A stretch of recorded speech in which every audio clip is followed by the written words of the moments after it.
ബിസ്മില്ലാഹിർ റഹ്മാനിർ റഹീം അൽഹംദുലില്ലാഹി വബിഹി നസ്തഈൻ വസല്ലല്ലാഹു വസല്ലമ വബാറക അലാ നബീന മുഹമ്മദിൻ വഅലാ ആലിഹി വസഹാബത്തിഹി അജ്മഈൻ സുമ്മ അമ്മാ ബഅദ്. നമ്മൾ ബുലൂഗുൽ മറാമിൽ ബാബു ആദാബി ഖദാഇൽ ഹാജ അല്ലേ, അതിലുള്ള ഹദീസുകളാണ് ഇപ്പോഴും. വലൈക്കും അസ്സലാം വറഹ്മത്തുള്ളാഹി. അടുത്ത ഹദീസ് وعن عائشة رضي الله عنها أن النبي صلى الله عليه وسلم كان إذا خرج من الغائط قال غفرانك أخرجه الخمسة وأبو حاتم والحاكم.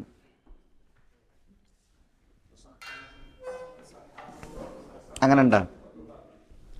വസഹഹു അഖ്റജഹുൽ ഖംസ വഅബു ഹാത്തിം വൽ ഹാക്കിം വല്ല وصححه أبو حاتم والحاكم. وعن ابن مسعود رضي الله عنه قال أتى النبي صلى الله عليه وسلم من الغائط فأمرني أن آتيه بثلاثة أحجار فوجدت حجرين ولم أجد ثالثا فأتيته بروثة فأخذهما وألقى الروثة وقال إنها ركس أخرجه البخاري. هذا رجس أو ركس أخرجه البخاري. هذه ننتظر الله نسخة الله وقال إنها ركس ما في مشكل. أخرج البخاري. وعن أبي هريرة رضي الله عنه قال إن رسول الله صلى الله عليه وسلم نهى أن يستنجى بعظم أو روث. أن يستنجى لا أن يستنجي أنا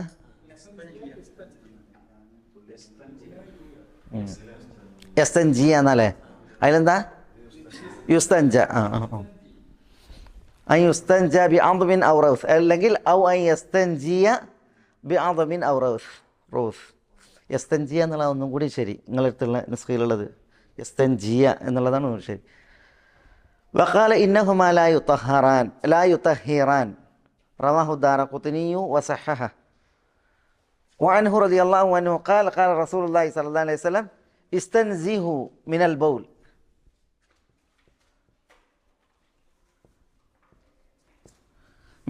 فإن عامة عذاب القبر منه رواه الدارقطني. وللحاكم أكثر عذاب القبر من البول وهو صحيح الإسناد. وعن سراقة ابن مالك رضي الله عنه قال علمنا النبي صلى الله عليه وسلم علمنا صلى الله عليه وسلم في الخلاء أن نقعد على اليسرى وننصب اليمنى. رواه البيهقي بسند ضعيف. طيب ഒന്നാമത്തെ ഹദീസ് وعن عائشة رضي الله عنها أم المؤمنين عائشة صديقة بنت الصديق رضي الله عنها യിൽ നിന്ന് നിവേദനം അന്ന നബിയ സല്ലല്ലാഹു അലൈഹി വസല്ലം, തീർച്ചയായും നബി സല്ലല്ലാഹു അലൈഹി വസല്ലം തങ്ങൾ കാന ഇദാ ഖറജ മിനൽ ഗായിത്തി, കാന ഇദാ ഖറജ മിനൽ ഗായിത്ത്, ഗായിത്തിൽ നിന്ന് തിരുനബി സല്ലല്ലാഹു അലൈഹി വസല്ലം തങ്ങൾ പുറപ്പെട്ടാൽ ഖാല, തിരുനബി പറയും ഗുഫ്രാനക്, ഗുഫ്രാനക് എന്ന് പറയും. ഈ ഗുഫ്രാനക് എന്ന് പറഞ്ഞാൽ എന്താ? ഗുഫ്രാനക് എന്ന് പറഞ്ഞാൽ അസ്അലു ഗുഫ്രാനക് എന്നാണ്. അത് ഗുഫ്രാന എന്നുള്ളത് മസ്ദറാണ്, മഫ്ഊലും ബിഹിയാണ്. അതിൻ്റെ ഫായിലും കളഞ്ഞതാണ്. അപ്പോൾ ഇവിടെ ഗുഫ്രാനക എന്ന് പറഞ്ഞാൽ നിൻ്റെ ഗുഫ്രാൻ, മഗ്ഫിറത്ത്, പാപമോചനം എന്നാണ്. അതിനെ ഞാൻ തേടുന്നു എന്നാണ്. ഞാൻ തേടുന്നു എന്നുള്ളത് അവിടെ പറഞ്ഞിട്ടില്ല, പക്ഷെ അത് അറിയിക്കുന്നുണ്ട്. ഗുഫ്രാനക് എന്ന് പറഞ്ഞാൽ അസ്അലുക ഗുഫ്രാനക്, അള്ളാഹുവെ നിൻ്റെ പാപമോചനം ഞാൻ തേടുന്നു. അസ്അലുക ഗുഫ്രാനക്. അഖ്റജഹുൽ ഖംസത്തു. അൽ ഖംസ മൻ? ആരാ ഖംസ? അബൂ ദാവൂദ്, തുർമുദി, നസായി, ഇബ്നു മാജ, അഹ്മദ്. ഖംസ. വസഹഹഹു അബൂ ഹാത്തിം വൽ ഹാക്കിം. ഇമാം അബൂ ഹാത്തിമും ഇമാം ഹാക്കിമും ഇതിനെ സഹീഹ് എന്ന് വിശേഷിപ്പിച്ചിട്ടുണ്ട്, ഈ ഹദീസിനെ.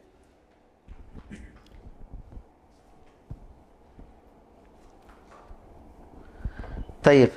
അപ്പോൾ ഈ ഹദീസ് അറിയിക്കുന്നത് എന്താ? ഹദീസ് അറിയിക്കുന്നത് ഹദീസ് സഹീഹാണ്. മനസ്സിലായി? ഇമാം നവവി, അദ്ദഹബി എല്ലാവരും ഇതിനെ സഹീഹ് എന്ന് വിശേഷിപ്പിച്ചിട്ടുണ്ട്. പിന്നെ ഈ ഹദീസ് അറിയിക്കണം എന്താണ്? നമ്മൾ ഗായത്തിൽ നിന്ന്, ഗായത്ത് എന്ന് പറഞ്ഞാൽ എന്താ? മലമൂത്ര വിസർജന സ്ഥലം. അതിൽ നിന്ന് പുറത്തു വന്നാൽ ഗുഫ്രാനക്കെന്ന് ദുആ ചെയ്യണമെന്നാണ് അതിൻ്റെ അർത്ഥം. അള്ളാഹുവെ നിൻ്റെ പാപമോചനം ഞാൻ തേടുന്നു. എന്തിനാണ് ഗുഫ്രാനക്കെന്ന് തേടുന്നത്? ഹമ്മാമെന്ന് പുറത്തുനിന്ന്, ബാത്റൂമിൽ നിന്ന് പുറത്തുനിന്ന് എന്തുകൊണ്ടാണ് ഗുഫ്രാനക്കെന്ന് തേടുന്നത്? അതിന് പല വ്യാഖ്യാനങ്ങളും പണ്ഡിതന്മാർ പറഞ്ഞിട്ടുണ്ട്. റസൂലുള്ളാഹി സ്വല്ലല്ലാഹു അലൈഹി വസല്ലം തങ്ങൾ അങ്ങനെ പറഞ്ഞു, അതുകൊണ്ട് നമ്മൾ അത് പറയുന്നു. അതാണ് ഇതിലുള്ള ഏറ്റവും വലിയ പൊരുൾ, ഹിക്മത്ത്. ചിലർ പറഞ്ഞ് ഒരാൾ മലമൂത്ര വിസർജനം നടത്തുന്നെങ്കിൽ ശരീരത്തിൻ്റെ ഭാരം പോവുകയാണ് ചെയ്യുന്നത്. അപ്പോൾ പിന്നെ അത് മനസ്സിലാക്കുന്ന ഒരാൾ ശരീരത്തിൻ്റെ ഭാരം ഇറങ്ങിയത് മനസ്സിലാക്കുന്ന ഒരാൾ ആത്മാവിൻ്റെ ഭാരം അത് കുറയാൻ വേണ്ടിയിട്ട് ആലോചിക്കണം. ആത്മാവിന് ഭാരമാകണത് എന്താ? പാപങ്ങളാണ്. അതുകൊണ്ടാണ് അള്ളാഹു പറഞ്ഞത് വദഅന അൻക വിസ്റക്, നിങ്ങളുടെ ഭാരം നാം ഇറക്കിയിരിക്കുന്നു പറഞ്ഞാൽ അവിടെ തെറ്റുകളെക്കുറിച്ചാണ് പറയുന്നത്. അപ്പോൾ പിന്നെ ആത്മാവിൻ്റെ ഭാരം അതിറങ്ങണമെന്നുണ്ടെങ്കിൽ എന്ത് വേണം? നമ്മൾ പാപമോചനത്തിന് തേടണം. അപ്പോൾ അതാണ് അവിടുത്തെ മുനാസബ, പാപമോചനത്തിന് തേടുന്നതിൻ്റെ എന്നൊക്കെ പറഞ്ഞിട്ട്. അലാ കുല്ലിൻ നബി സല്ലല്ലാഹു അലൈഹി വസല്ലം തങ്ങൾ ഖലായിൽ നിന്ന് അല്ലെങ്കിൽ ഗായത്തിൽ നിന്ന് പുറത്തു വരുമ്പോൾ ഗുഫ്രാനക, അല്ലാഹുവേ നിൻ്റെ പാപമോചനം ഞാൻ തേടുന്നു എന്ന് ദുആ ചെയ്യാറുണ്ടായിരുന്നു. ഏത്? ഇതല്ലാത്ത ബാക്കിയുള്ള ദുആകളെല്ലാം ദഈഫാണ്. അല്ലാഹുമ്മ ഇന്നി അൽഹംദുലില്ലാഹി ലദി ആഫാനി അൽഹംദുലില്ലാഹി ലദി അദ്ഹബ അന്നി അൽ അദാ വആഫാനി, അൽഹംദുലില്ലാഹി ലദി അദ്ഹബ അന്നി അൽ അദാ വആഫാനി. ആ ദുആ ദുർബലാണ്. അതേപോലെ തന്നെ വേറെ ഈ വിഷയത്തിൽ ഇതൊഴിച്ചുള്ള വേറെ ദുആകളൊക്കെ ദുർബലാണ്, സഹിയായി വന്നിട്ടില്ല. ഇപ്പോൾ ഈ ഹദീസിനെ അഖ്റജഹുൽ ഖംസത്തു, അബൂദാവൂദ്, നസായി, ഇബ്നു മാജ, തിർമുദി, ഈ 4 പേരും പിന്നെ ഇമാം അഹ്മദാണ് റിപ്പോർട്ട് ചെയ്തിട്ടുള്ളത് മുസ്നദിൽ. വസഹഹഹു, ഈ ഹദീസിനെ സഹീഹ് എന്ന് വിശേഷിപ്പിച്ചിട്ടുണ്ട് അബൂ ഹാത്തിം ഉർ-റാസി, ഇമാം അബൂ ഹാത്തിം അർ-റാസി. മുഹമ്മദ് ബിൻ ഇദ്രീസ് അൽ ഹംദലി എന്നാണ് അദ്ദേഹത്തിൻ്റെ പേര്. ഇമാം അബൂ ഹാത്തിം മുഹമ്മദ് ബിൻ ഇദ്രീസ് അൽ ഹംദലി, വലിയ ഹദീസ് പണ്ഡിതനാണ് അദ്ദേഹം. അദ്ദേഹത്തിൻ്റെ മകൻ ഇബ്നു അബി ഹാത്തിമും അബൂ ഹാത്തിമൊക്കെ എപ്പോഴും ഹദീസിൻ്റെ വിഷയത്തിൽ കേൾക്കുന്ന പണ്ഡിതന്മാരാണ്. ഇബ്നു അബി ഹാത്തിം എന്ന് പറഞ്ഞാൽ അബ്ദുറഹ്മാൻ ഇബ്നു മുഹമ്മദ് ബിൻ ഇദ്രീസ് അൽ ഹംദലി. അസ്സലാമു അലൈക്കും. അബൂ ഹാത്തിമിൻ്റെ പേര് മുഹമ്മദ് ബിൻ ഇദ്രീസ് അൽ ഹംദലി. മുഹമ്മദ് ബിൻ ഇദ്രീസ് ഇമാം ഷാഫിൻ്റെ പേരാണ് മുഹമ്മദ് ബിൻ ഇദ്രീസ്. പക്ഷേ ഇമാം ഷാഫി മുത്തലിബിയാണ്, ഖുറൈശി. ഇദ്ദേഹം ഹംദലിയാണ്, ഹംദലി, അൽ ഹംദലി. എന്താ ഹംദലി പറഞ്ഞാൽ എന്താ അർത്ഥം അറിയാമല്ലോ? ഹംദലി എന്ന് പറഞ്ഞാൽ ആട്ടങ്ങ എന്നർത്ഥം. ആട്ടങ്ങല്ലേ, കയ്പുള്ള ഹംദലി. ഇതൊരു ഗോത്രമാണ് ഹംദലി.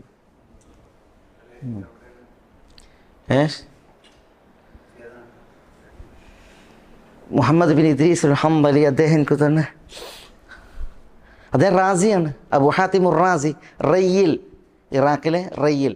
റാസി റയ്യിലേക്ക് ചേർത്തിട്ടാണ്. പിന്നെ റാസിയൊക്കെ ഉണ്ടല്ലോ, ഫഖ്റുർ റാസി. അതേപോലെ അബൂ ഹാത്തിം ഉർ-റാസി, ഇബ്നു അബി ഹാത്തിം ഉർ-റാസി, ഇവരൊക്കെ റയ്യ് എന്ന നാട്ടിലേക്ക്. ഇത് വേറെ, ഇത് മുഹദ്ദിസ്, മറ്റേത് മുഫസ്സിർ. റാസിമാർ കുറേ ഉണ്ട്. അബൂ സുർ അർ-റാസി, അതേപോലെ തന്നെ ഇബ്നു അബി ഹാത്തിം ഉർ-റാസി, ഇത് അബൂ ഹാത്തിം ഉർ-റാസി, അത് ഫഖ്റുർ റാസി. റയ്യ് ഉണ്ടല്ലോ, ഇറാഖിലെ റയ്യ് എന്നുള്ള സ്ഥലത്തേക്ക് ചേർത്തിട്ടാണ്, അറിയപ്പെട്ട സ്ഥലമാണ് റയ്, അതിലേക്കാണ് റാസി ചേർക്കുന്നത്. അതതിൻ്റെ പ്രത്യേകതയാണ്. ഇപ്പോൾ മദീനയിലേക്ക് ചേർത്തിട്ട് മദനി എന്ന് പറയുന്ന പോലെ റയ്യിലേക്ക് ചേർത്തിട്ട് റാസി. അതേപോലെ മറു എന്ന് പറഞ്ഞിട്ടൊരു സ്ഥലമുണ്ട് അവിടെ തന്നെ, അതിലേക്ക് ചേർത്തിട്ടാണ് മർവസി, ഇമാം അൽ മർവസി.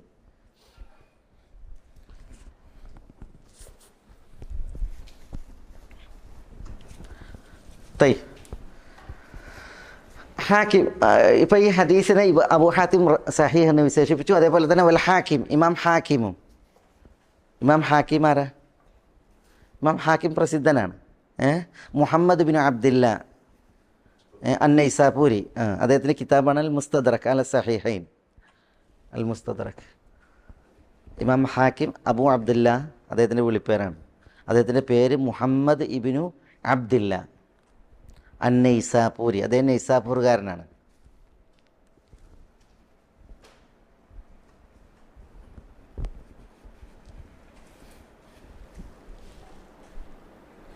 അദ്ദേഹത്തിൻ്റെ പ്രസിദ്ധമായ ഗ്രന്ഥമാണ് അൽ മുസ്തദറക് അൽ സഹീഹൈൻ. എന്താ ഈ മുസ്തദറക്കിൻ്റെ പ്രത്യേകത? മുസ്തദറക്കിൻ്റെ പ്രത്യേകത സഹീഹുൽ ബുഖാരി സഹീഹ് മുസ്ലിം ഉണ്ടല്ലോ, അൽ മുസ്തദറക് അല സഹീഹൈൻ എന്നാണ് അതിൻ്റെ പേര് തന്നെ. അൽ മുസ്തദറക് അല സഹീഹൈൻ. അപ്പോൾ മൂപ്പര് ഇമാം ബുഖാരി ഇമാം മുസ്ലിമൊക്കെ ചില നിബന്ധനകൾ വെച്ചിട്ടാണ് എന്ത് ചെയ്ത് ഹദീസ് സ്വീകരിച്ചത്. ചില നിബന്ധനകളുണ്ട് ഇമാം ബുഖാരിക്ക് ഒരു ഹദീസ് സ്വീകരിക്കാൻ, അതേപോലെ തന്നെ മുസ്ലിമിനും. ഈ നിബന്ധനകൾ വെച്ചിട്ട് ഇമാം ബുഖാരിയും മുസ്ലിമും ഉദ്ധരിക്കാത്ത ഹദീസുകളെ കൊണ്ടുവന്ന ഗ്രന്ഥമാണ് ഏത്? മുസ്തദറക്.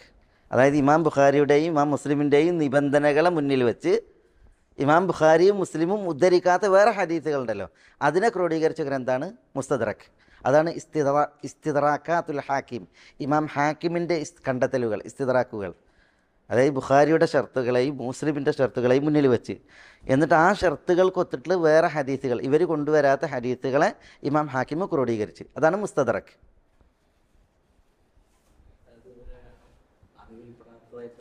അല്ല, അറിവിൽപ്പെടായിട്ടില്ല. അത് ഇമാം ഹാക്കിം ആ ഷർത്ത് അനുസരിച്ചാണ് ഞാൻ ക്രോഡീകരിച്ചത് എന്ന് പറഞ്ഞെങ്കിലും അത് എന്തല്ല, അത് മുഴുവൻ സ്വീകാര്യമല്ല. അതുകൊണ്ടാണ് ഇമാം ഹാക്കിമിൻ്റെ മുസ്തദറക്കിൽ കുറേ ദുർബലമായ ഹദീസുകളുണ്ട്. ഇമാം ദഹബി മുസ്തദറക്കിനെ തഹ്കീക്ക് നടത്തിയിട്ടുണ്ട്. ഇമാം ദഹബി കുറേ ഹദീസുകൾ അതിൽ ദുർബലപ്പെടുത്തിയിട്ടുണ്ട്, വേറെയും പണ്ഡിതന്മാരെ ദുർബലപ്പെടുത്തിയിട്ടുണ്ട്. ഹാക്കിം പറയാണ് ഷർത്ത് പ്രകാരം ഇതൊക്കെ സഹിയാണെന്ന്. പക്ഷേ അതിൽ നിരൂപണ വിധേയമായ കുറേ ഹദീസുകൾ വേറെ ഉണ്ട് ഇമാം ഹാക്കിമിൻ്റെ. പക്ഷേ ഹാക്കിം വലിയ പണ്ഡിതനാണ് ഇമാം ഹാക്കിം. അദ്ദേഹം അബു അബ്ദുല്ല നൈസാപൂരി, 405 അദ്ദേഹത്തിൻ്റെ മരണം. അപ്പോൾ ഈ ഹദീസ് നമ്മൾ മനസ്സിലാക്കി. ഇനി അടുത്ത ഹദീസ്. വാൻ ഇബ്നു മസ്ഊദ് റളിയല്ലാഹു അൻഹു ഖാൽ അത നബിയ്യ സല്ലല്ലാഹു അലൈഹി വസല്ലം മിനൽ ഗായിതി ഫഅമറനി അൻ ആതിയഹു ബിസലാസതി അഹ്ജാർ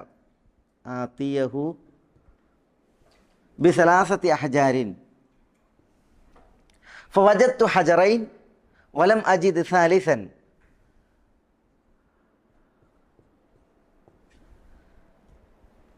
فأتيته بروثة فأخذهما وألقى الروثة وقال إنها رجس أو ركس അല്ലെങ്കിൽ إنها ركس. ഇബ്നു മസ്ഊദ് പറയാണ്. ആരാ ഇബ്നു മസ്ഊദ്? ഇബ്നു മസ്ഊദിൻ്റെ പേരെന്താ? അബ്ദുള്ള ഇബ്നു മസ്ഊദ്. അബ്ദുള്ള എന്ന പേര്, മനസ്സിലെ ഇബ്നു ഉമ്മു അബ്ദ് എന്ന പേരിലാണ് അദ്ദേഹത്തിൻ്റെ വിളിപ്പേര്, അബ്ദുള്ള ഇബ്നു മസ്ഊദ്. റസൂലുള്ളാഹി സ്വല്ലല്ലാഹു അലൈഹി വസല്ലം തങ്ങളുടെ ഖാദിമാണ് ഇബ്നു മസ്ഊദ്. ഇബ്നു മസ്ഊദിൽ നിന്ന് നിവേദനം. ഖാല, അദ്ദേഹം പറഞ്ഞു, അത്തൻ നബി സല്ലല്ലാഹു അലൈഹി വസല്ലം മിനൽ ഗായിത്ത്, നബി സല്ലല്ലാഹു അലൈഹി വസല്ലം തങ്ങൾ ഗായിത്തിൽ നിന്ന് വന്നു. ഗായിത്ത് എന്ന് പറഞ്ഞാൽ പിന്നെ ആവശ്യ നിർവഹണത്തിൻ്റെ സ്ഥലം, അവിടുന്ന് ആവശ്യം നിർവഹിച്ചിട്ട് വന്നു. ഫഅമറനി, ഇബ്നു മസ്ഊദ് പറയാണ്, ഫഅമറനി റസൂലുള്ളാഹി സ്വല്ലല്ലാഹു അലൈഹി വസല്ലം തങ്ങൾ എന്നോട് കൽപ്പിച്ചു, അൻ ആതിയഹു, ഞാൻ റസൂലുള്ളാഹിക്ക് നൽകാൻ. അമറനി അൻ ആതിയഹു, റസൂലുള്ളാഹിക്ക് ഞാൻ കൊണ്ടുവന്നു നൽകാൻ. ബിസലാസത്തി അഹ്ജാർ, 3 കല്ലുകൾ. ബിസലാസത്തി അഹ്ജാർ, 3 കല്ലുകൾ. ഫവജത്തു ഹജറൈൻ, ഇബ്നു മസ്ഊദ് പറയാണ്, ഫവജത്തു, അപ്പോൾ ഞാൻ കണ്ടു, ഹജറൈനി, 2 കല്ലുകളെ, 2 കല്ലുകൾ ഞാൻ കണ്ടു. വലം അജിദ് സാലിസൻ, 3ാമത്തെ കല്ലിനെ ഞാൻ കണ്ടില്ല. വലം അജിദ് സാലിസൻ, 3ാമത്തേത് ഞാൻ കണ്ടില്ല. ഫഅതൈതുഹു ബിറൗസത്തിൻ, ഫഅതൈതുഹു, അപ്പോൾ നബി സല്ലല്ലാഹു അലൈഹി വസല്ലം തങ്ങളുടെ അടുക്കലേക്ക് ഞാൻ ചെന്നു. ബിറൗസത്തിൻ, ഒരു റൗസ കൊണ്ട്. റൗസ എന്ന് പറഞ്ഞാൽ പിന്നെ ഈ മൃഗങ്ങളുടെ കാഷ്ടം, ഉണങ്ങിയ കാഷ്ടം, റൗസ. ഫഅതൈതുഹു ബി റൗസത്തിൻ,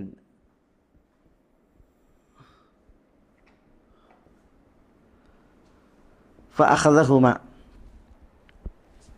റൗസ എന്ന് പറഞ്ഞാൽ ഈ കുളമ്പുള്ള മൃഗങ്ങളുടെ കാഷ്ടത്തിനാണ് പ്രത്യേകിച്ച് റൗസ എന്ന് പറയും. ഫഅഖദഹുമ, അപ്പോൾ നബി സല്ലല്ലാഹു അലൈഹി വസല്ലം തങ്ങൾ അവ രണ്ടും എടുത്തു. അവ രണ്ടും എന്ന് പറഞ്ഞാൽ കല്ലുകൾ രണ്ടും എടുത്തു. വഅൽഖറൗസ, ഈ കാഷ്ടം അത് റസൂലുള്ള എറിഞ്ഞു, ഒഴിവാക്കി. അൽക്ക എന്ന് പറഞ്ഞാൽ അത് വലിച്ചെറിഞ്ഞു. വഖാല, നബി സല്ലല്ലാഹു അലൈഹി വസല്ലം തങ്ങൾ പറഞ്ഞു, ഇന്നഹാ റിക്സുൻ, അല്ലെങ്കിൽ ഇന്നഹാ റിജിസുൻ ഔ റിക്സുൻ. റിജിസ് എന്ന് പറഞ്ഞാലും റിക്സ് എന്ന് പറഞ്ഞാലും ഒരേ അർത്ഥമാണ്. നജസ് എന്നർത്ഥം, അല്ലെങ്കിൽ ഖദർ, മ്ലേച്ഛത. തിരുനബി പറഞ്ഞു ഇന്നഹാ റിക്സുൻ. റിക്സ് എന്ന് പറഞ്ഞാൽ മ്ലേച്ഛം, റിജിസ് എന്ന് പറഞ്ഞാൽ നജസ് എന്നുള്ള ഉദ്ദേശം. അത് റിക്സാണ് എന്ന് പറഞ്ഞു, മ്ലേച്ഛമാണ് എന്ന് പറഞ്ഞു. അഖ്റജഹു അൽ ബുഖാരി. ഈ ഹദീസ് ഇമാം ബുഖാരിയാണ് സഹീഹിൽ റിപ്പോർട്ട് ചെയ്തിട്ടുള്ളത്.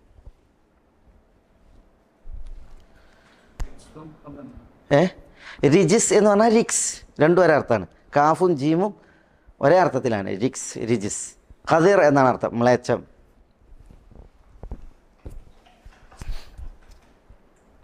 അപ്പോൾ ഇന്ന് എന്താ മനസ്സിലാണ്? അത് ഇതിൽ നബി സല്ലല്ലാഹു അലൈഹി വസല്ലം തങ്ങൾ ഗായത്തിൽ നിന്ന് വന്നപ്പോൾ 3 കല്ല് കൊണ്ടുവരാൻ വേണ്ടിയിട്ട് കൽപ്പിച്ചു. അപ്പോൾ വജത്തു ഹജറൈൻ, 2 കല്ല് കണ്ട്. വലം അജിദ് സാലിസൻ, മൂന്നാമതൊരു കല്ല് കണ്ടില്ല. ഫഅതൈതുഹു ബി റൗസത്തിൻ, അപ്പോൾ ഞാനൊരു റൗസ കൊണ്ടുവന്ന്, മൃഗങ്ങളുടെ റൗസ. ഫഅഖദഹുമാ, തിരുനബി സല്ലല്ലാഹു അലൈഹി വസല്ലം തങ്ങൾ ഈ 2 കല്ലുകൾ എടുത്തു. വൽഖർ റൗസ, കാഷ്ടം റസൂലുള്ളാഹി സ്വല്ലല്ലാഹു അലൈഹി വസല്ലം തങ്ങൾ വലിച്ചെറിഞ്ഞ്. വഖാല ഇന്നഹാ റിക്സ്, എന്നിട്ട് തിരുനബി സല്ലല്ലാഹു അലൈഹി വസല്ലം തങ്ങൾ പറഞ്ഞു റൗസത്ത് എന്താണ്? അത് റിക്സാണ്, മ്ലേച്ഛമാണ് എന്ന് പറഞ്ഞു. അപ്പോൾ ഈ ഹദീസിൽ പിന്നെ വെള്ളമില്ലാതെ കല്ലുകൊണ്ട് ശുദ്ധമാക്കാം എന്നുള്ളത് കിട്ടി അല്ലേ? വെള്ളം ഇല്ലാതെ തന്നെ എന്ത് ചെയ്യാം? കല്ല് അല്ലെങ്കിൽ അതുപോലെ നജസിനെ വലിച്ചെടുക്കുന്ന പിന്നെ വസ്തുക്കളുണ്ട്, ദ്രവ്യങ്ങൾ കൊണ്ട് ശുദ്ധിയാക്കാം എന്ന് കിട്ടി. 2 ചുരുങ്ങിയത് എന്തായിരിക്കണം? 3 കല്ലുണ്ടായിരിക്കണം. ചുരുങ്ങിയത് 3 കല്ല് വേണം എന്ന് കിട്ടി. അതുകൊണ്ടല്ലേ 3 കൊണ്ടുവരാൻ പറഞ്ഞത്. അവിടെ 3 കല്ല് എന്നുള്ളതല്ല, 3 തടവൽ എന്നുള്ളതാണ്. കാരണം ചില റിപ്പോർട്ടുകൾ എന്തുണ്ട്?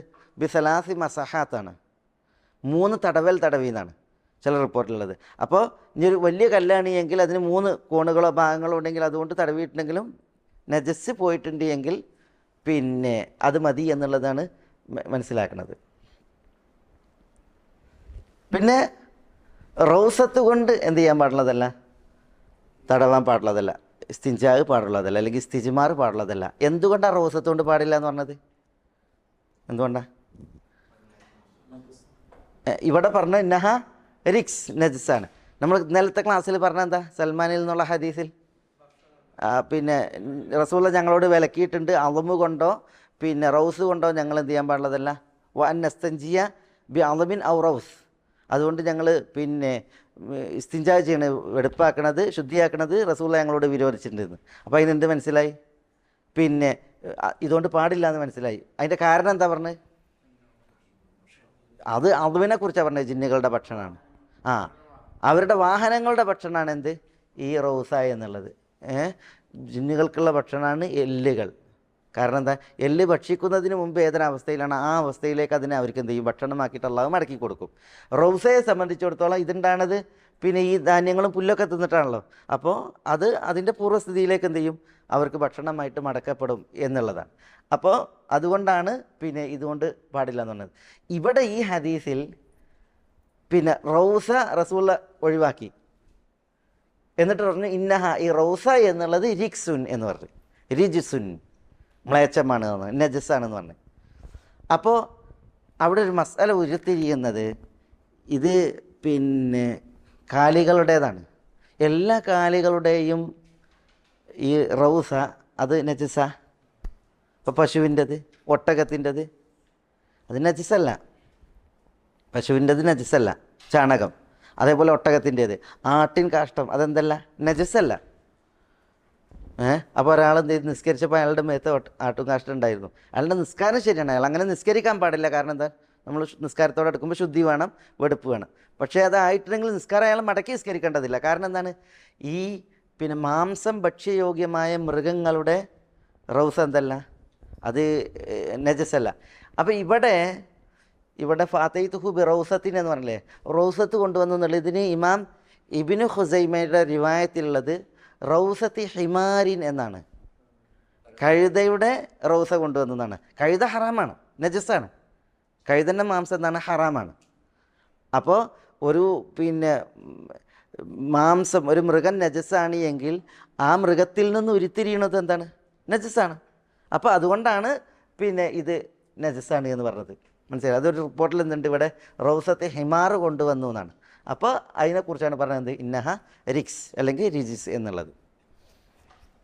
കാരണം ഈ ഉറനീയങ്ങളുടെ സംഭവത്തിൽ നബി സല്ലല്ലാഹു അലൈഹി വസല്ലം തങ്ങൾ അവർക്ക് ചികിത്സ പറഞ്ഞു കൊടുത്തത് ഒട്ടകത്തിൻ്റെ മൂത്രവും ഒട്ടകത്തിൻ്റെ പാലും കുടിക്കാനാണ്. അപ്പം നജസ്സാണ് എങ്കിൽ ഒരിക്കലും എന്ത് ചെയ്യില്ല, അത് മൂത്രം കുടിക്കാൻ വേണ്ടിയിട്ട് പറയില്ല. മനസ്സിലായോ? ഷാഫി മദ്ഹബിൽ അവർക്ക് ഈ മാംസം ഭക്ഷ്യയോഗ്യമായ മൃഗങ്ങളുടെ സിബില്ലുണ്ടല്ലോ, അത് നജസ് ആണ് എന്നുള്ളതാണ് അവരുടെ അഭിപ്രായം. അത് കാരണത്താലാണ് ഷാഫി മദ്ഹബാർ ഇതിൽ കണിശത പറയുന്നത്. പക്ഷേ യഥാർത്ഥത്തിൽ ഹദീസുകൾ അറിയിക്കുന്നത് എന്താണ്? മാംസം ഭക്ഷ്യയോഗ്യമായ മൃഗങ്ങളുടെ കാഷ്ടവും മൂത്രവും എന്തല്ല, നജസല്ല എന്നുള്ളതാണ്. അതിൻ്റെ ഒരു ഭാഗം ഇൻഷാ അല്ലാഹ് ഇവിടെ നമുക്ക് ഇനിയും വരും. ആ മസാല ഇനി ഇവിടെ വരും. അതാണ് തെളിവ് അറിയിക്കുന്നത്. ഇത് ഇമാം ബുഖാരിയുടെ റിവായത്താണ്. ഇനി അടുത്ത ഹദീസ് ഏത്?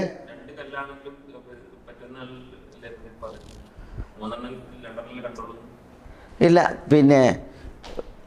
ഇവിടെ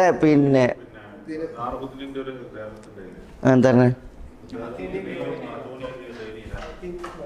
അതിൽ എഴുതിയിട്ടില്ലല്ലേ? അത് ഞാൻ എഴുതാത്തതുകൊണ്ടാണ്. ഇത്തിനി ബിഗൈരിഹ, നബി സല്ലല്ലാഹു അലൈഹി വസല്ലം തങ്ങൾ അദ്ദേഹത്തോട് കൽപ്പിച്ചു, ഇത്തിനി നിങ്ങൾ കൊണ്ടുവരിക ബിഗൈരിഹ, ഈ റൗസ് അല്ലാത്തത് കൊണ്ടുവരിക എന്ന് പറഞ്ഞു. അപ്പോൾ അതിൻ്റെ അർത്ഥം എന്താ? ഇബ്നു മസ്ഊദ് അദ്ദേഹത്തിൻ്റെ വേറൊന്ന് കൊണ്ടുവന്നിട്ടുണ്ട്. മാത്രമല്ല കഴിഞ്ഞ ക്ലാസ്സിൽ നമ്മൾ സൽമാനിൽ നിന്നുള്ള ഹദീസിൽ പറഞ്ഞു ലഖദ് നഹാന നബി സല്ലല്ലാഹു അലൈഹി വസല്ലം അൻ നസ്തൻജിയ ബി അഖല്ലി മിൻ സലാസത്തി അഹ്ജാർ, 3-ൽ കുറഞ്ഞ കല്ലുകൾ കൊണ്ട് ഞങ്ങൾ ഇസ്തിജ്മാർ നടത്തുന്നതിന് റസൂൽ ഞങ്ങളോട് വിരോധിച്ചിട്ട്. അപ്പോൾ ചുരുങ്ങിയത് എന്ത് വേണം? 3 എണ്ണം വേണം. മനസ്സിലായോ? അപ്പോൾ ഇവിടെ ദാറഖുത്തിൻ്റെ റിവായത്തിൽ എന്തുണ്ട്? ഇത്തിനി ബിഗൈരിഹ, റൗസ അല്ലാത്തത് കൊണ്ടുവരാൻ കൽപ്പിച്ചു എന്നാണ്.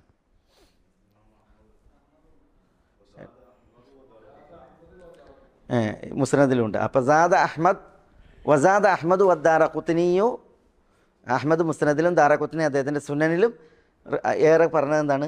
ഇത്തിനി ബിഗൈരിഹ, റൗസ അല്ലാത്തത് കൊണ്ടുവരാനാണ്. അതുപോലെ നമുക്ക് വിട്ടുപോയി. അതിന് മനസ്സിലാക്കാം, ഒരിക്കലും റൗസ എന്ത് ചെയ്യാൻ പാടുള്ളതല്ല, നജസ് വൃത്തിയാക്കാൻ ഉപയോഗിക്കാൻ പാടില്ല എന്നുള്ളത്.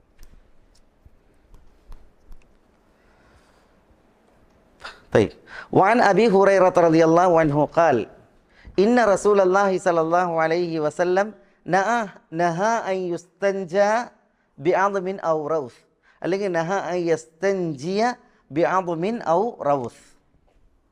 ഇത് അതേ ഹദീസ് തന്നെയാണ്.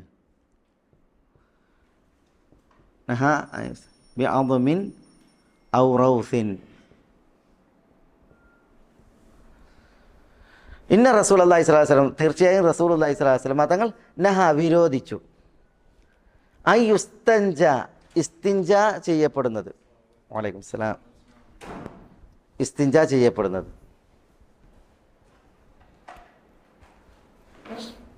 ബിഅദ്മിൻ, അദ്മിൻ എന്ന് പറഞ്ഞാൽ എല്ല് കൊണ്ട്, ഔ റൗസിൻ അല്ലെങ്കിൽ റൗസ് കൊണ്ട്. റൗസ് പറഞ്ഞാൽ നമ്മൾ മനസ്സിലാക്കി, മനസ്സിലല്ലേ? മാംസം ഭക്ഷ്യയോഗ്യമായ അല്ലെങ്കിൽ മൃഗങ്ങളുടെ കാഷ്ടം, അതുകൊണ്ട് ഇസ്തിൻജ നടത്തപ്പെടുന്ന റസൂൽ വിരോധിച്ചു. വഖാല, നബി സല്ലല്ലാഹു അലൈഹി വസല്ലം തങ്ങൾ പറഞ്ഞു, ഇന്നഹുമ, ഇവ രണ്ടും, അദ്മും റൗസും, അവ രണ്ടും ലാ യുതഹിറാൻ, അത് ശുദ്ധിയാക്കുകയില്ല.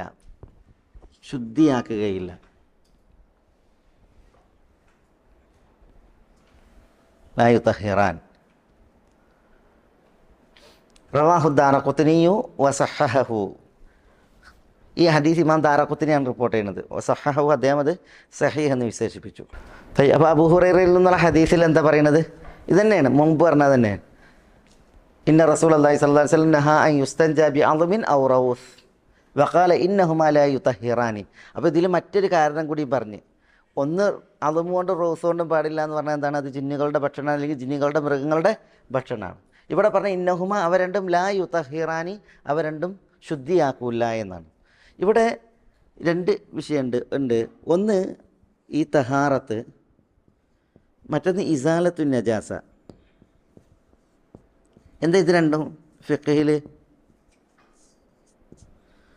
തഹാറത്തും ഇസാലത്തും നജാസയും തമ്മിൽ വ്യത്യാസം എന്താ? ഇസാലത്തു നജാസ പറഞ്ഞാൽ നജസ് വൃത്തിയാക്കലാണ്. നിസ്കരിക്കുന്നവൻ്റെ ശരീരം, നിസ്കരിക്കുന്നവൻ്റെ വസ്ത്രം, നിസ്കരിക്കുന്ന സ്ഥലം, അത് നിന്ന് നജസ് പോക്കലാണ് എന്ത്? ഇസാലത്തു നജാസ. എങ്ങനെ ഇസാലത്തു നജാസ? നജസ് എങ്ങനെ പോക്കുക?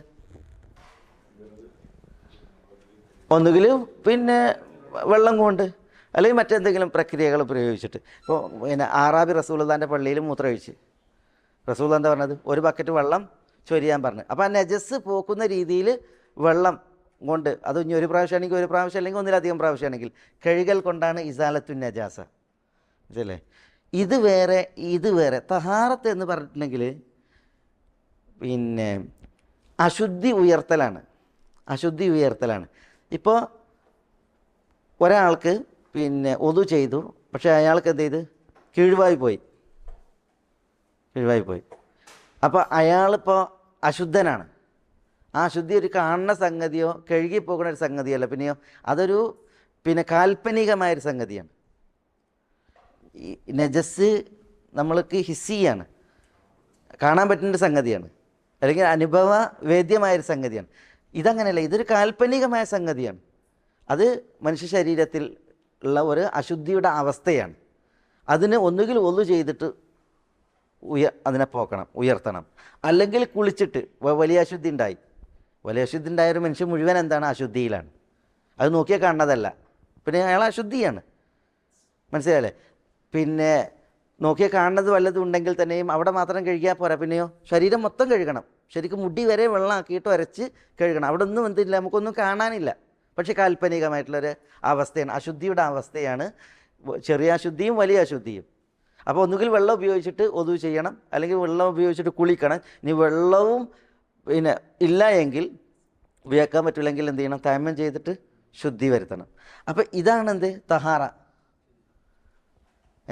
ഹദസിനെ ഉയർത്തുക, അശുദ്ധിയെ ഉയർത്തുക. ഇസാലത്തു നജാസ എന്ന് പറഞ്ഞാൽ നജസിനെ നീക്കുക.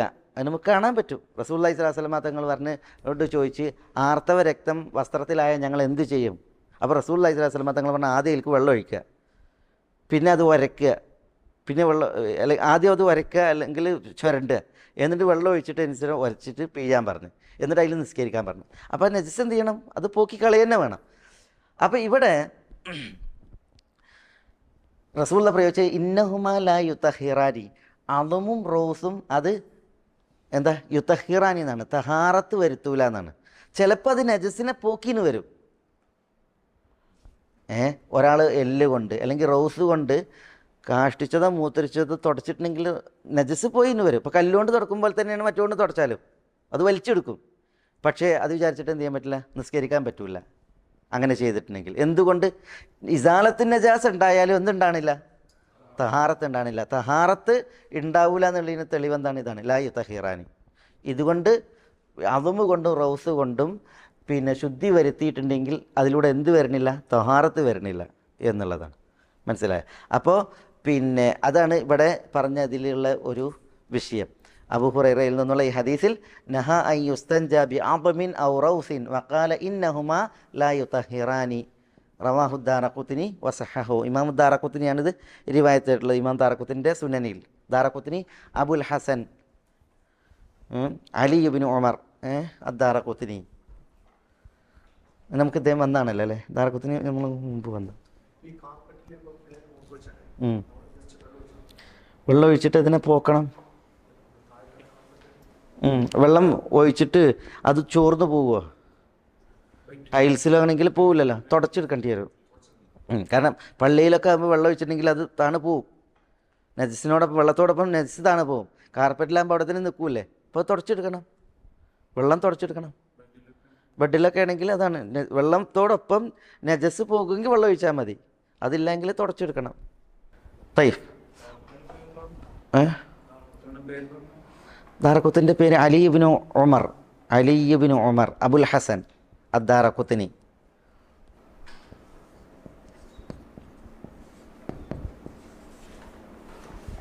ഇനി അടുത്ത ഹദീസ്, വഅൻഹു റളിയല്ലാഹു അൻഹു ഖാൽ, വഅൻഹു എന്ന് പറഞ്ഞാൽ വഅൻ അബി ഹുറൈറ റളിയല്ലാഹു അൻഹു, അബൂ ഹുറൈറയിൽ നിന്ന് തന്നെ നിവേദനം. ഖാല, അബൂ ഹുറൈറ റളിയല്ലാഹു അൻഹു പറഞ്ഞു, ഖാല റസൂലുള്ളാഹി സ്വല്ലല്ലാഹു അലൈഹി വസല്ലം, അല്ലാഹുവിൻ്റെ റസൂൽ സല്ലല്ലാഹു അലൈഹി വസല്ലം തങ്ങൾ പറഞ്ഞു, ഇസ്തൻസിഹു മിനൽ ബൗൽ, ഇസ്തൻസിഹു,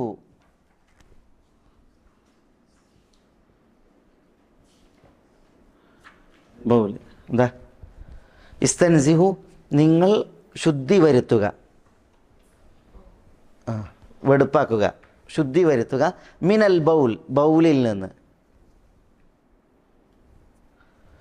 ഫഇന്ന ആമ്മത അദാബിൽ ഖബരി മിൻഹു, ഫഇന്ന കാരണം, ആമ്മത അദാബിൽ ഖബർ, ഖബർ ശിക്ഷയിൽ മിക്കതും, മിൻഹു മിനൽ ബൗൽ, മൂത്രവിസർജനം കാരണത്താലാണ്, മൂത്രവിസർജനം കാരണത്താലാണ്.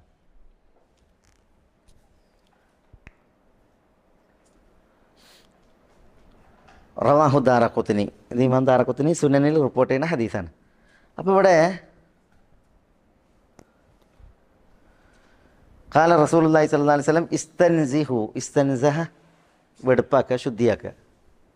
ഇസ്തൻസിഹു കൽപ്പനയാണ്, നിങ്ങൾ ശുദ്ധിയാക്കുക, മിനൽ ബൗൽ മൂത്രം, മൂത്രവിസർജനം. ഫൈന കാരണം ആമ്മത അദാബിൽ ഖബരി മിൻഹു, ഖബർ ശിക്ഷയിൽ മിക്കതും മൂത്രവിസർജനത്തിലൂടെയാണ്, അത് കാരണത്താലാണ്. റവാഹു ദാറഖുത്നി. വലിൽ ഹാക്കിം, ഇമാം ഹാക്കിം മുസ്തദ്രക്കിൽ റിപ്പോർട്ട് ചെയ്തിട്ടുണ്ട്. വലിൽ ഹാക്കിം, ഹാക്കിമിനുണ്ട്. എന്താ ഇമാം ഹാക്കിമിൻ്റെ റിവായത്ത്? അക്സറു അദാബിൽ ഖബർ, അക്സറു അദാബിൽ ഖബർ, ഖബർ ശിക്ഷയിൽ ഏറ്റവും കൂടുതൽ, ആമത്ത് എന്നുള്ളതിന് പകരം ഉള്ളത് അക്സർ എന്നാണ്. ഖബർ ശിക്ഷയിൽ അക്സർ ഏറ്റവും കൂടുതൽ, മിനൽ ബൗൽ മൂത്രവിസർജനം കാരണത്താലാണ്, മൂത്രവിസർജനം കാരണത്താലാണ്. വഹുവ സഹീഹുൽ ഇസ്നാദ്, ഈ ഹദീസ് അതിൻ്റെ സനദ് എന്താണ്? സഹീഹാണ്. അക്സറു അദാബിൽ ഖബരി മിനൽ ബൗൽ. അപ്പോൾ ഇവിടെ ഈ ഹദീസ് അറിയിക്കുന്നത് എന്താ? ഇതിലുള്ള ഫിഖ് എന്താ? എന്താ ഫിഖ്? മൂത്രവിസർജനം നടത്തിയിട്ടുണ്ടെങ്കിൽ അതിന് എന്ത് ചെയ്യണം? ശുദ്ധി വരുത്തണം. അവിടെ ഇസ്തൻസിഹു എന്നാണ് പറഞ്ഞത്. ഇസ്തിൻസാഹ് എന്ന് പറഞ്ഞാൽ കേവലം മൂത്രിച്ച കഴുകൽ മാത്രമല്ല, പിന്നെയോ മൂത്രത്തിൽ നിന്ന് ശുദ്ധിയാവുക എന്ന് പറഞ്ഞാൽ ഒരാൾ മൂത്രിച്ചിട്ടുണ്ടെങ്കിൽ കഴുകണം.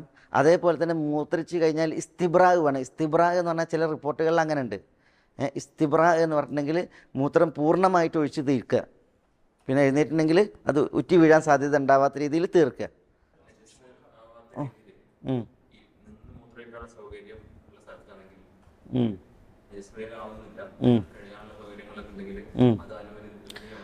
നിന്ന് മൂത്രമൊഴിക്കൽ അനുവദനീയാണ്. പക്ഷേ പിന്നെ ഇരുന്ന് മൂത്രമൊഴിക്കുന്നതായിട്ടാണ് കൂടുതൽ റിവായത്തുകളുള്ളത്. പക്ഷേ ചില റിപ്പോർട്ടുകൾ റസൂലുള്ളാഹി സ്വല്ലല്ലാഹു അലൈഹി വസല്ലം തങ്ങൾ നിന്ന് മൂത്രമൊഴിച്ചത് വന്നിട്ടുണ്ട്. പക്ഷേ അതെന്താണ്? അത് ഇരുന്ന് മൂത്രമൊഴിക്കാൻ സൗകര്യമില്ലാതിരിക്കുക, പിന്നെ തിരിച്ചു തെറിക്കില്ല എന്നുള്ള ആ ഉറപ്പുണ്ടാവുക എന്നുള്ളതാണ്. അത് അനുവദനീയാണ്. പക്ഷേ പിന്നെ കൂടുതൽ റിപ്പോർട്ടുകൾ എന്താണ്? മൂത്രവിസർജനം ഇരുന്നാണ് നിർവഹിച്ചത് വന്നിട്ടുള്ളത്.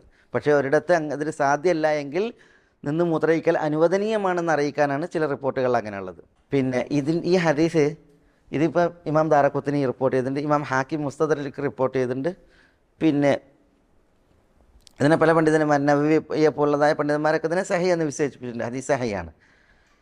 ഇമാം ബുഖാരി, മുസ്ലിം ഇവർ റിപ്പോർട്ട് ചെയ്യുന്ന ഹദീസിൽ ഇതിൻ്റെ ആശയം അറിയിക്കുന്ന മറ്റൊരു ഹദീസുണ്ട്. അതാണ് നബി സല്ലല്ലാഹു അലൈഹി വസല്ലം തങ്ങൾ രണ്ട് ഖബറുകൾക്കിടയിലൂടെ നടന്നുപോയി. അപ്പോൾ നബി സല്ലല്ലാഹു അലൈഹി വസല്ലം തങ്ങൾ പറഞ്ഞു, ഈ ഖബറുകൾക്കിടയിലെത്തിയപ്പോൾ ഇന്നഹുമാ ല യുഅദ്ദബാനി, ഇവർ രണ്ടുപേരും ശിക്ഷിക്കപ്പെടുന്നു. ആദ്യം തൊട്ട് നബി സല്ലല്ലാഹു അലൈഹി വസല്ലം തങ്ങൾ പറഞ്ഞു, വമാ യുഅദ്ദബാനി ഫി കബീർ, വലിയൊരു കുറ്റത്തിൻ്റെ പേരിലല്ല അവർ ശിക്ഷിക്കപ്പെടുന്നത്. എന്നിട്ട് തിരുനബിയെ തിരുത്തി, എന്നിട്ട് പറഞ്ഞു ബൽ ഹുമ കബീർ, അവ രണ്ടും വലിയ കുറ്റം തന്നെയാണ്, വൻപാപം തന്നെയാണ്.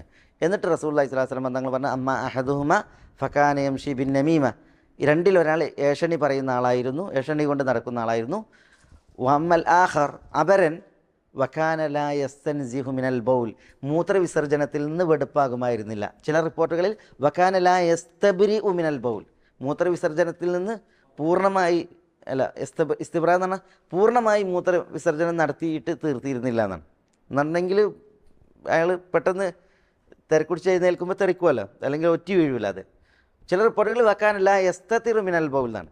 മൂത്രവിസർജനത്തിൽ നിന്ന് മറ സ്വീകരിച്ചിരുന്നില്ല, തിരിച്ചു തെറിക്കുന്നതിൽ നിന്ന് മറ സ്വീകരിച്ചിരുന്നില്ല എന്നാകാം, അല്ലെങ്കിൽ ജനദൃഷ്ടിയിൽ നിന്ന് നഗ്നത മറച്ചിരുന്നില്ല എന്നാവാം, ഒക്കെ അതിൻ്റെ തേട്ടാണ്.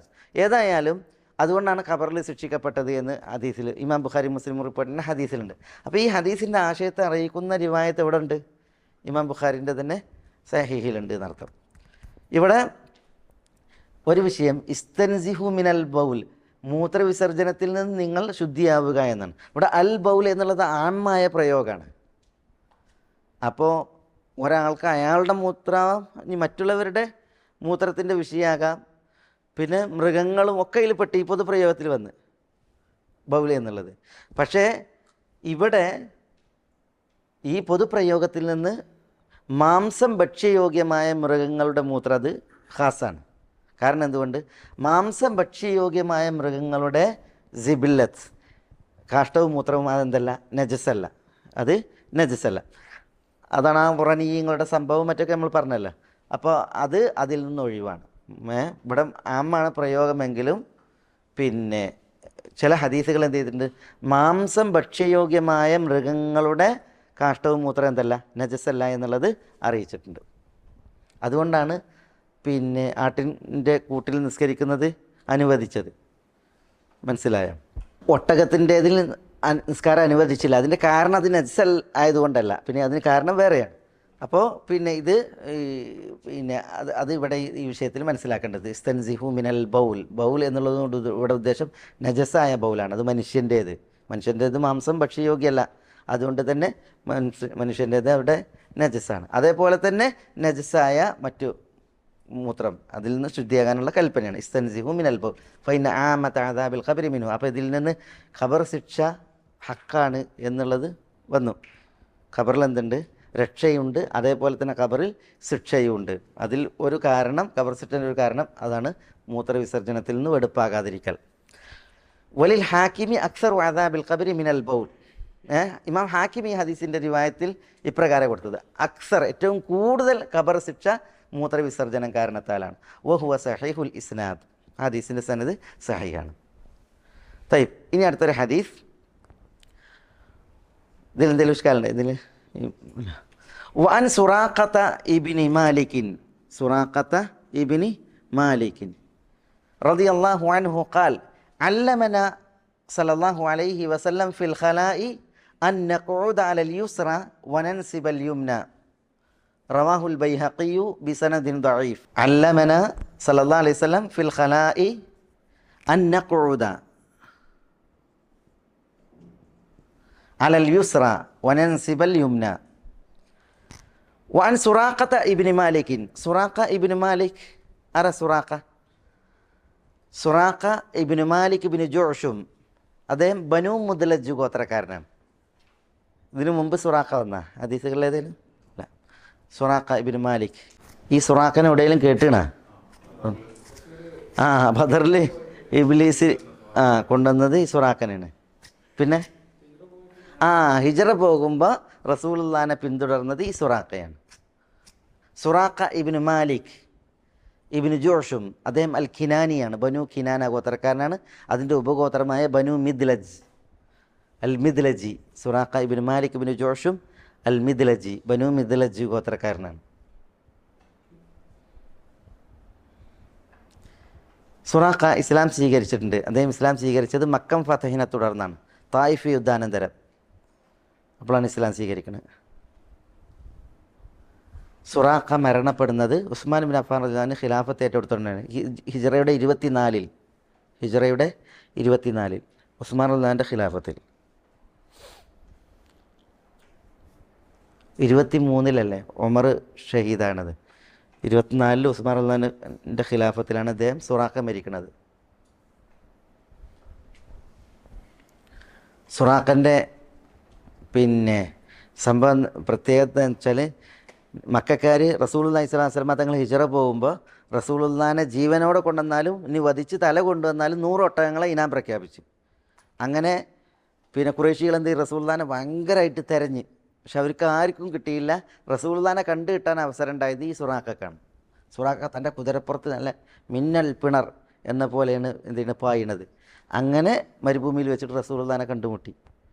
മനസ്സിലായി. പക്ഷേ റസൂലുള്ളാഹി സ്വല്ലല്ലാഹു അലൈഹി വസല്ലം തങ്ങളുടെ പിടിക്കാൻ എത്തുന്നതിന് മുമ്പ് സുറാഖൻ്റെ കുതിരകളുടെ കാലുകൾ മണലിൽ പൂന്തി താണുപോയി.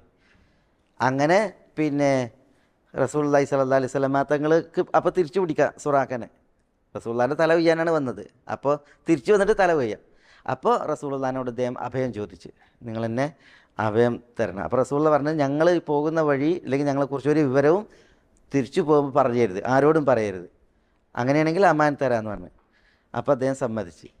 അങ്ങനെ പിന്നെ സുറാഖക്ക് റസൂലുള്ള അമാൻ കൊടുത്ത് അവിടുന്ന് സുറാഖ മടങ്ങുമ്പോൾ റസൂലുള്ള പറഞ്ഞ്, സുറാഖ കിസ്ര ഇബ്നു ഹുർമുസ്, കിസ്ര ഇബ്നു ഹുർമുസ്, കിസ്ര വിജയിച്ചടക്കപ്പെടുകയും അന്ന് കിസ്രയുടെ വളകൾ നിങ്ങൾ അണിയുകയും ചെയ്യുന്ന ഒരു ഭാവി വരാനുണ്ട് എന്ന് റസൂലുള്ള അന്ന് പറഞ്ഞിരുന്നു. മനസ്സിലായോ? സുറാഖ ഇബ്നു മാലിക് ഇബ്നു ജോഷും മടങ്ങി. അങ്ങനെ പിന്നെ ആ വഴിയെ ഖുറൈശികൾ വരുന്നത് സുറാഖ തടഞ്ഞു, ഞാൻ കുറേ പോയിട്ടാണ് വരുന്നത് എന്ന് പറഞ്ഞിട്ട് എന്ത് ചെയ്ത് പിന്നെ അദ്ദേഹം ആളുകളെ തടഞ്ഞു. മക്കം ഫതഹിന് ശേഷം തായിഫിന് ശേഷം ഇദ്ദേഹം ഇസ്ലാം സ്വീകരിച്ചു.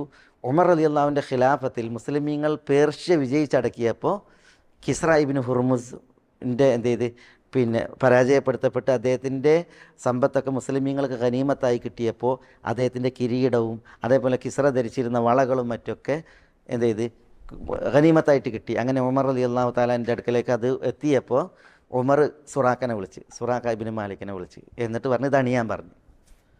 അങ്ങനെ 2 വളകൾ അണിഞ്ഞ് റസൂലുള്ളാഹി സ്വല്ലല്ലാഹു അലൈഹി വസല്ലം തങ്ങൾ നടത്തിയ ആ പ്രഖ്യാപനം അത് ഉമർ റളിയല്ലാഹുവിനെ അവിടെ നടപ്പിലാക്കി കാണിക്കുകയുണ്ടായത്. ഇപ്പോൾ ഇസ്ലാമിൻ്റെ ഒരു ശക്തി പ്രകടനം, റസൂലുള്ളാഹിൻ്റെ ഒരു മുഅ്ജിസത്ത്, റസൂലുള്ളാഹിയിലൂടെയുള്ള ഒരു മുഅ്ജിസത്തിൻ്റെ പുലർച്ച. ഏതായാലും സുറാഖ ഇബ്നു മാലിക് ഇബ്നു ജോഷും അദ്ദേഹം ബനു മദ്ലജ് ഗോത്രക്കാരൻ, അദ്ദേഹം ഹിജ്റയുടെ 24-ലാണ് മരണപ്പെടുന്നത് റളിയല്ലാഹു തആല അൻഹു. ഖാൽ, അദ്ദേഹം പറയാണ്, അബൂ സുഫിയാൻ എന്നാണ് അദ്ദേഹത്തിൻ്റെ വിളിപ്പേര്. അബൂ സുഫിയാൻ, സുറാഖ ഇബ്നു മാലിക് ഇബ്നു ജോഷും അബൂ സുഫിയാൻ. ഖാല, അദ്ദേഹം പറയാണ്, അല്ലമന സല്ലല്ലാഹു അലൈഹി വസല്ലം, നബി സല്ലല്ലാഹു അലൈഹി വസല്ലം തങ്ങൾ ഞങ്ങളെ പഠിപ്പിച്ചു. ഫിൽ ഖലാഇ, ഖലായിൽ, ഖലാ എന്ന് പറഞ്ഞാൽ മലമൂത്ര വിസർജന സ്ഥലം. അൻ നഖൂദ, ഞങ്ങൾ ഇരിക്കുവാൻ, നഖൂദ ഖഅദ യഖൂദന ഇരുന്നു, അൻ നഖൂദ ഞങ്ങൾ ഇരിക്കുവാൻ, അലൽ യുസ്ര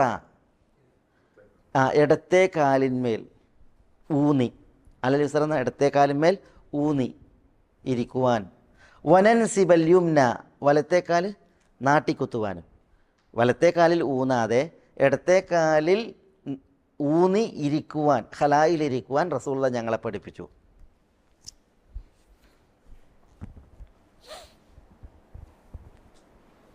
അപ്പോൾ അത് പിന്നെ ഖലായിൽ ബാത്റൂമിൽ അല്ലെങ്കിൽ ഹമ്മാമിൽ മലമൂത്ര വിസർജന സ്ഥലത്ത് ഇരിക്കുമ്പോൾ പിന്നെ എങ്ങനെ ഇരിക്കണം എന്നുള്ളതാണ്.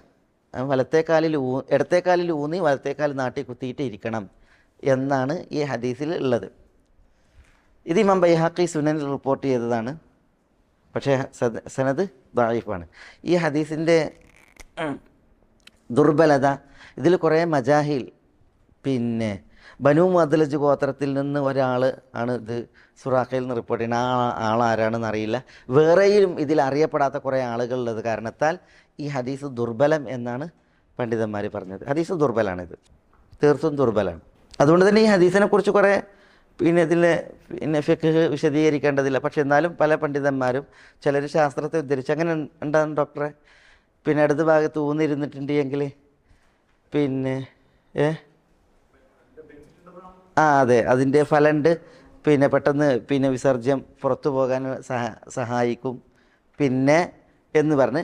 പിന്നെ ചിലർ പറഞ്ഞ് വേണ്ട, വലത് ഭാഗത്തേക്ക് ഊന്നാതെ ഇടത് ഭാഗത്തേക്ക് ഊന്നാൻ പറഞ്ഞത്. വലത് ഭാഗത്ത് എപ്പോഴും പിന്നെ എന്താണ്, നമ്മളൊരു ശ്രേഷ്ഠമായ അനുഗ്രഹീതമായ കർമ്മത്തിന് ഊന്നൽ നൽകുന്നതാണല്ലോ, അതിനാണല്ലോ മുൻഗണന നൽകുന്നത്.